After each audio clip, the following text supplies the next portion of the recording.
Hello and welcome. My name is William and I just attended my very first Milsim event. Overall, I would say my experience was really great. I really enjoyed it, although I'm really tired. My personal goal was to figure out if I would be able to make it or not. And despite the lack of sleep and the constant action, well, I think I managed pretty well. So if you're about to do the same, here is what I expected and how it went. I've been skirmishing for a while now, but I wanted something with more planning, with more strategy and more teamwork. A very few companies offer Milsim events in the UK and they are usually booked months in advance, but I really wanted to try. While skirmish is a bit like paintballing, where you have maybe, 30 people against 30 people, you have a vaguely defined scenario and people are free to do almost whatever they like. Milsim stands for military simulation. Think about it as a live action role-playing game where you play fictional scenarios based on real-life armed forces scenarios, and this with Airsoft BB guns. You have a set of objectives and missions, inside missions just like in a video game. Events last much longer, anything between 24 to 48 hours and even more. I attended a 36-hour event and I only slept for 1 single hour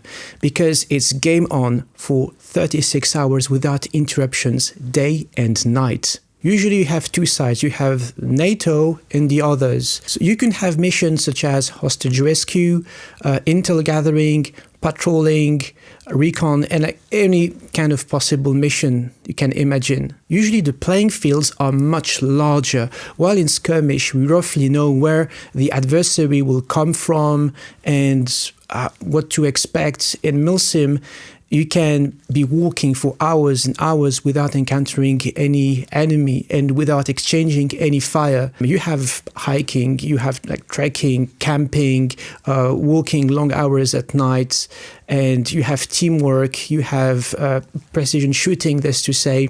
You have some scenarios where you could be actually driving, you can be piloting drones.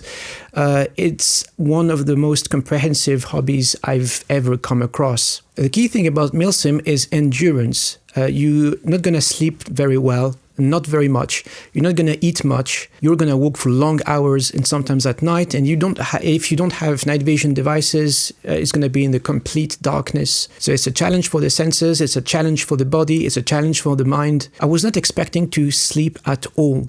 So that 1 hour I had, well, that's bonus. That's a nice surprise, I'm really happy I was able to. If, like me, you don't belong to a team or a club and you want to start milsimming, well, this is my experience. After looking up for some Milsim events in the UK, I found Stirling Airsoft, which is one of the oldest companies around.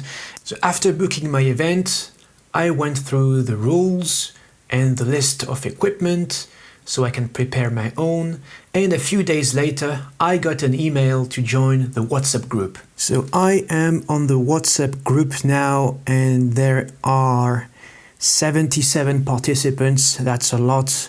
Thinking that maybe we'll have a similar number on the other side, because I joined the NATO's multicam guys basically. People speak as they've been doing this for years. It is very intimidating. Okay, there is a map of the site, but with no legend, so there's numbers.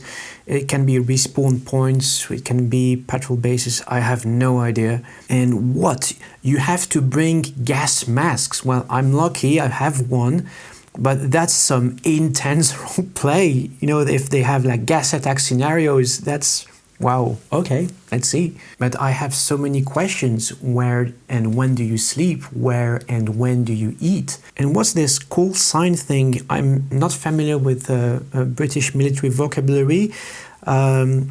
Okay, I've been assigned to call sign 23 Bravo. This is where they've put all the guys with no teams. And it looks like you have to pick a role and you can choose like a radio operator, a medic, demolition. So I've been assigned a rifleman, which is fine. It's my first Milsim. I don't know what being a medic or radio operator involves.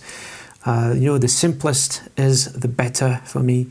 I'll be bringing my old and faithful TM M4. This gun is something like 20 years old now in 2023. So it's the one with, the battery comes at the front, it's not in the stock, and you have the cables going through this. So a lot of maintenance I had to do on this one. This one is equipped with, cheap Chinese red dot, red green multi-reticle, angle fold grip, heavy, old, sturdy, does the job. That's about it, and this is what I'll be bringing. The MDRX. I was always fascinated by the bullpup design, the concept behind it. What I did is just added some cosmetics, aluminium handguard with Magpul AFG, Holosun 510 with an EOTech 3x magnifier, SIG M17, to which I've added a red dot sight plate with the heightened iron sights here, threaded barrel, and an Surefire XVL2 IRC replica. Now for the serious stuff, sleeping. So this is my Snug Pack Elite sleeping bag. Old Faithful as well. This one is maybe 15 years old and always served me right in the mountains, in the desert. I have chosen not to pack a Bergen or something similar, but this is my smaller Black Hawk hydration. Now, sleeping solution, I'm not going to bring a tent, but instead I have my tarp, which is not multicam, it's a Central Europe, because this is what you get in France, with all the paracord I need to build a shelter. Without forgetting the pegs, these plastic screw-in pegs, which are very, very effective in the soil you find in Britain. Now the food. So I've packed my rations per day in these bags. 3 meals. To be honest, it seems like a lot for 24 hours, but better safe than sorry. I have the capacity in my bag, so anti-fog and optical cleaner. And we are in the middle of the summer. I hear you have mosquitoes, you have ticks, and so this is DDT spray, very effective. However, the best thing I recommend against insects is just full covering clothes. I never, even for hiking, I never or very rarely go in t-shirt. It's always, at least a long sleeve jacket, trousers to the bottom, and something around my neck, a hat, against the sun, and you're usually covered.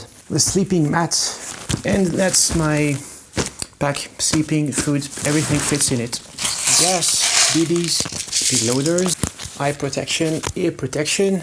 Well, you never need ear protection in Airsoft, or maybe if you use pyros.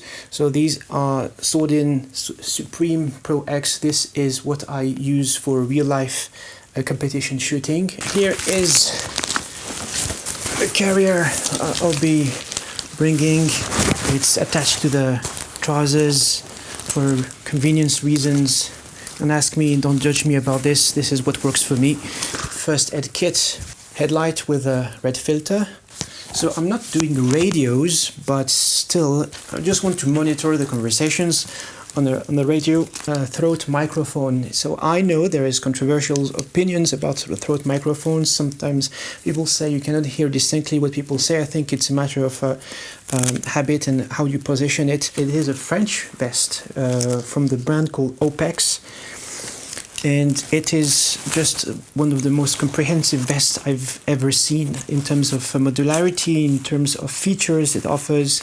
I could do a whole day review about it. It's just amazing, the number of attachments externally, but also internally. You have 3 zips here with internal pockets for various objects, like 12 gauges here. You have a mini holster, which I use usually for my phone here internally. So it's made of mesh, it's breathable, and here you can see there is a back pocket which fits my 3-liter Black Hawk water pouch. Here you've got the hydration, which again goes through various bits and pieces, and that I can attach simply here, so it's readily accessible. One of the very first releases of the Cry multicam combat pants toilet roll, extremely important. This is the gas mask I have. So I use it for normal like painting jobs, detailing jobs and stuff, housework, DIY. So I just happen to have one, and it just happened that they need people to have some, so why not? It's the first time really that, well, I'll have to use my whole gear in its entirety. It's just amazing. I have bought these UN military rations, MRE, meal ready to eat. So this thing weighs 2.2 kgs. So it's supposed to last for 24 hours. Cooked rice, chicken curry, diced mixed fruit in pineapple juice, tuna chili pasta, vegetables with lentils, cola flavored sweets, fruit and oat bar, protein drink, oat biscuits, ginger biscuits, drink powder chocolate flavor, fruit flavored drink powder, again oat biscuits, plum jam, strawberry jam, processed cheese, squeezy, candy bar with chocolate flavoring. Damn, it's basically sugar and oil, soup powder, dried raspberry fruit pieces, tropical fruit and nutmegs 15 grams. Feels like a lot, to be honest. These are sunrise, some people say sundries. I don't know what is the correct pronunciation for this. Flammable things. Foldable heater. Linjet humide. It's written here in English. Wet wipes. Matches. The spork. Instructions. Issues. Scoring pads. Water purification tablet. It's very interesting. In French, they have written Lush chewing gum. The chewing gum. There's no other chewing gum. It is the chewing gum. Sugar for the drinks. How many of these? 2, 3, 8. 8 of them. Powdered milk. Instant coffee. Chili powder. Another ketchup, basically. Hot sauce. Hot sauce again. What do I actually need? Because there's a lot of things you want to pack as light as possible. I don't need any flavors. I think this is luxury. If, I don't know, you really need comfort, why not? But in my case, I'm happy with plain water. That's more than enough. You know, when you're thirsty, you're thirsty. All the sugar. I'm sure there's always already plenty of energy in these, so I'm not packing the sugar. I will be on purpose eating cold. I don't want to waste any time with the heating. The scoring pads, very important. Cleaning supplies always, so tissues, wet wipes. So what I'm actually gonna pack? The meals, of course, these are the most important. So do I need all of these snacks? That's a lot of sweet things, and some of them are quite voluminous, like these cookies. They're like quite thick. And you know, weight is important, but volume as well. Your bag is not like the luggage in the Discord series where you can put an infinity of things in it. 3 snacks per meal. I don't know if that's overkill or not just yet. Okay, let's have a look. 1.4, that's a massive difference. That's exactly, so that's 0.8 kgs I have saved for 48 hours. That's 2.8, 3 kgs in total. So I think that's reasonable. Of course, if I was hiking on a long trip, let's say 5, 6, 7 days, I would pack dried food because it would cut at least 60% of the weight, I estimate. So that's not negligible. But for 2 days, I think that's bearable, you know, 2.8 kgs. The sweet things were actually really good, but the main meals were really, I will just say, no, it's food. At the end of the day, you need to eat, and that's food. You just have to see it from a practical point of view. And here we go. Here everything is packed. So this is my kit for the 2-3 days, everything inside, sleeping, food. Here, it's all the spares, the uniform, because I'm gonna get changed on location, gas mask, plus the MDR X is in it, and here is the case for the M4. So here we are, I'm about to drive up to this place called the Trees, next to the border with Wales, and well, I'm pretty apprehensive. Everything's packed. I should have everything. But obviously, you know, the fact that I don't know anyone, it's quite intimidating. and I don't exactly know the schedule of the weekend. Let me plug the phone in the charger. So it's, yeah, I'm gonna try to make friends, see how it goes, and I'm gonna keep you updated. Yeah, I think this is the way. So here we are in the middle of nowhere at the border between England and Wales. What the hell am I doing? So after a nearly 6 hours drive, I'm finally arriving to the Airsoft site. I have no idea what to expect. I just hope the car makes it okay. There's no one else around, so I have no idea if I'm on the right spot, if there's anyone else coming to the event, because I would have suspected people on the road driving with me, ahead of me, behind. Either they're coming late or I'm early, but it's very unlikely, you know. It's doors open at 4 p.m. and this is almost 6 now, so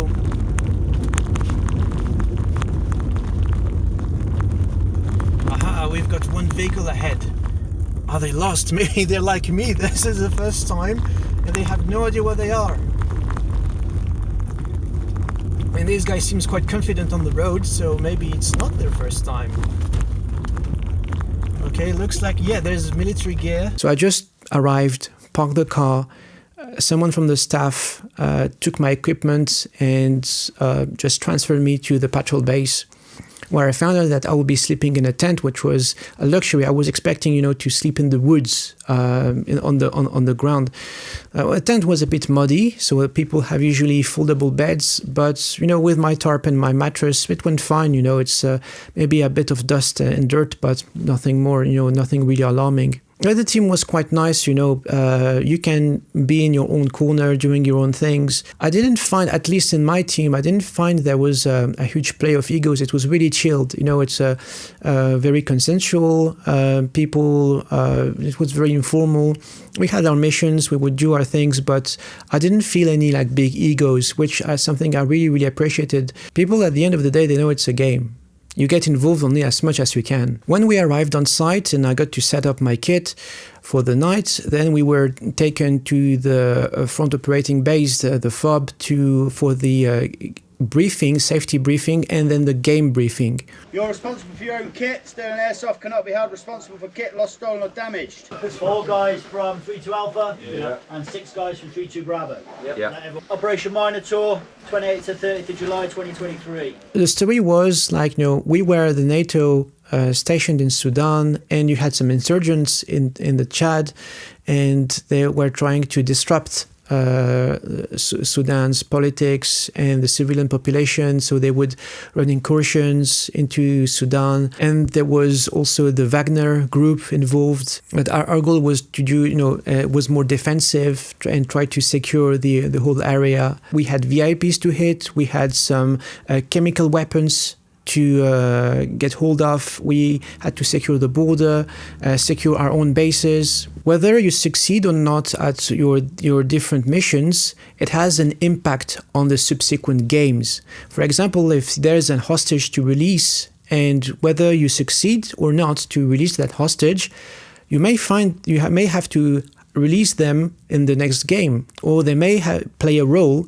in the next game that you didn't necessarily expect. They thought about different characters on the enemy side, who would be either, you know, mercenaries, who would be insurgents, and everyone had their own agenda. While the NATO side, you know, we have a central command and you have squads and everyone communicates by radio. If something happens to you, you can call reinforcements. On the other side, you have independent factions and they may choose to collaborate or not. They may choose to use civilians. All these fictional characters, they have a background story. During the game, you may find clues on enemy soldiers about where to find them. So people may dissimulate letters, USB sticks in their pockets, and you need to find this intel that may reveal very important clues for following parts of the game. The amount of data was a bit overwhelming because you have so many missions, main missions, side missions, there's to say. I didn't know exactly what was happening, even though, you know, we had an app just like in video games where you could see the position of everyone on the map. I was listening to the radio, so I could have a vague understanding of what was happening. When you go with the flow, it's easy because you don't have an overload of information, but for the next time I think I would like to get a bit more involved so I know what exactly is going on the team scale. The first mission was a patrol at night. The game started at 11 p.m.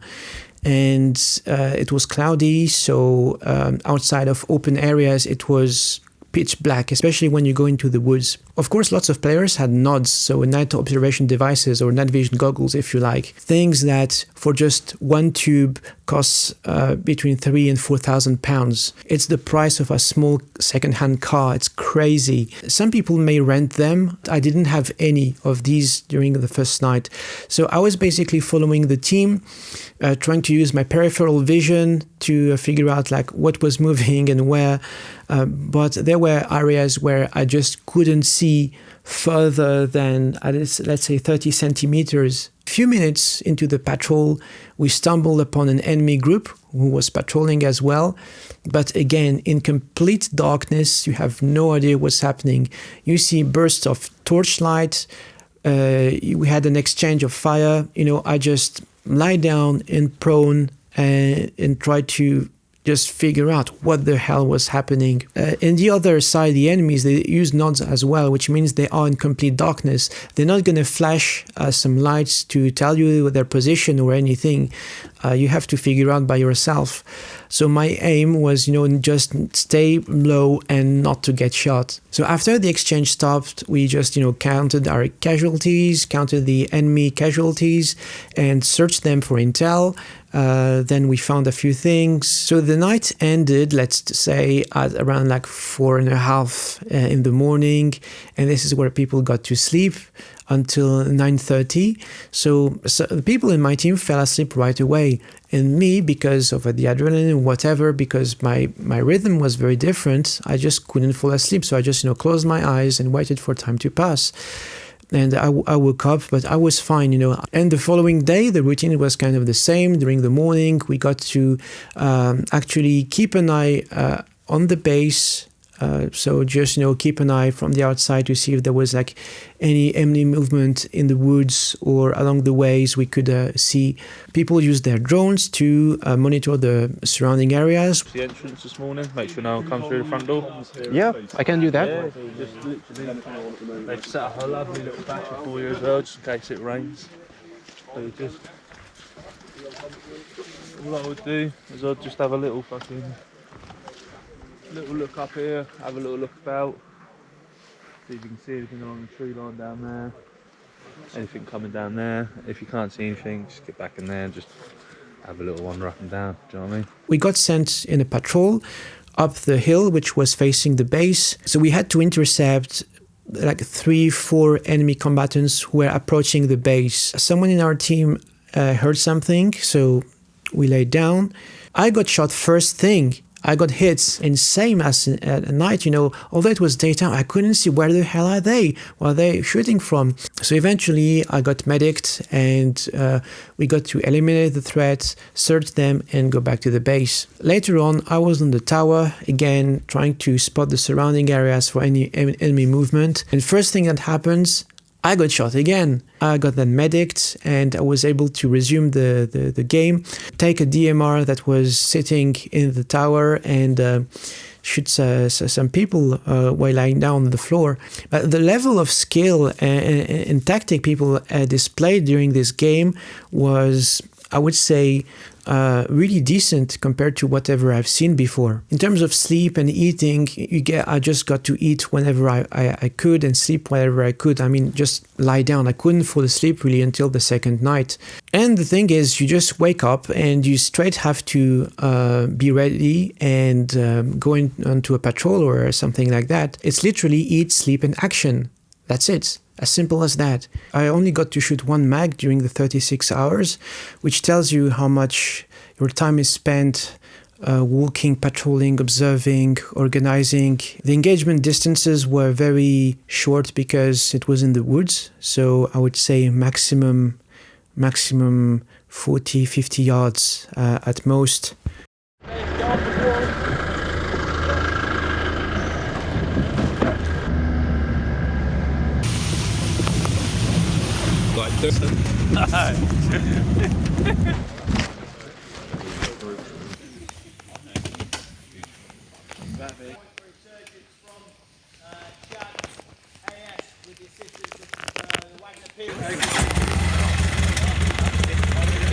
Sure, thank you.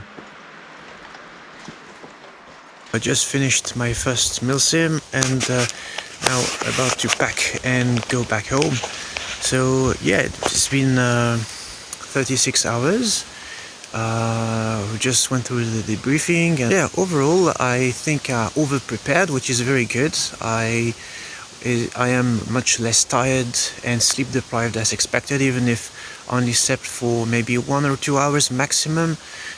And I packed much more food than what I needed, so it's pretty good. Yeah, the game itself is quite exciting, especially except maybe at night, where without NODs it's a bit confusing because you don't know what's going on at all. All the elements I was looking for it, the strategy, the planning, the are there, and this is really the exciting part about it. So looking forward to more, and maybe in different environments, because at Stirling they have also an MOD base with CQB and buildings, so that's again something very different. So let's see. Well, first assessment is I'm really happy with my kit. That really hold really well during the 36 hours. I just had maybe some wiring problems with my mic, and that's the only technical issue I had. Everything, all this equipment you see on me was extremely comfortable during the daytime, where it could be very warm, and at night when it was very cold. So I stayed in this equipment for the whole 36 hours. I was sleeping in it, I was eating in it, everything. And believe it or not, this equipment is 15 years old. Only side issue that I had is my eye protections were really fogging a lot, which is a common problem in Airsoft. Everything else stood the test very well. The level of organization they have, the staff, the equipment is stellar. The main points is to be careful is make sure you have a very good sleeping arrangement. Just make sure you know how to tie your knots and install your things quickly and pack them quickly. If you're feeling cold, what are the countermeasures? What if you are wet? What are the countermeasures? Do you have, I don't know, backup dried clothes? I had lots of spares with me just in case. I didn't need them, thankfully. But I think, yeah, these would have been the hardest part, really. If I would have gotten wet and cold, I think the game would have been really difficult. Yeah, sort your food out. Make sure all your gear works. Then this is why maybe skirmishing is useful, because if you have a doubt about whether your airsoft equipment or your gear, make sure you do maybe a few skirmishes with it before, so you know that everything works as intended and any potential technical issues are ruled out or mitigated or managed. Because these 36 hours are very much a test for all of your equipment. Something where, you know, it really is testing your fitness levels and your mental resilience levels. So if it's your first time, I say, really manage your expectation. Don't expect to eat much, don't expect to sleep, don't expect to rest. But one thing you have to make it your goal is make sure you listen and you observe as much as you can, so you understand how everything works, and you understand what can you do, what can you not do in these situations. So overall, yeah, very positive event, a very positive experience, lots of footage, a few things to upgrade, a few things to fix.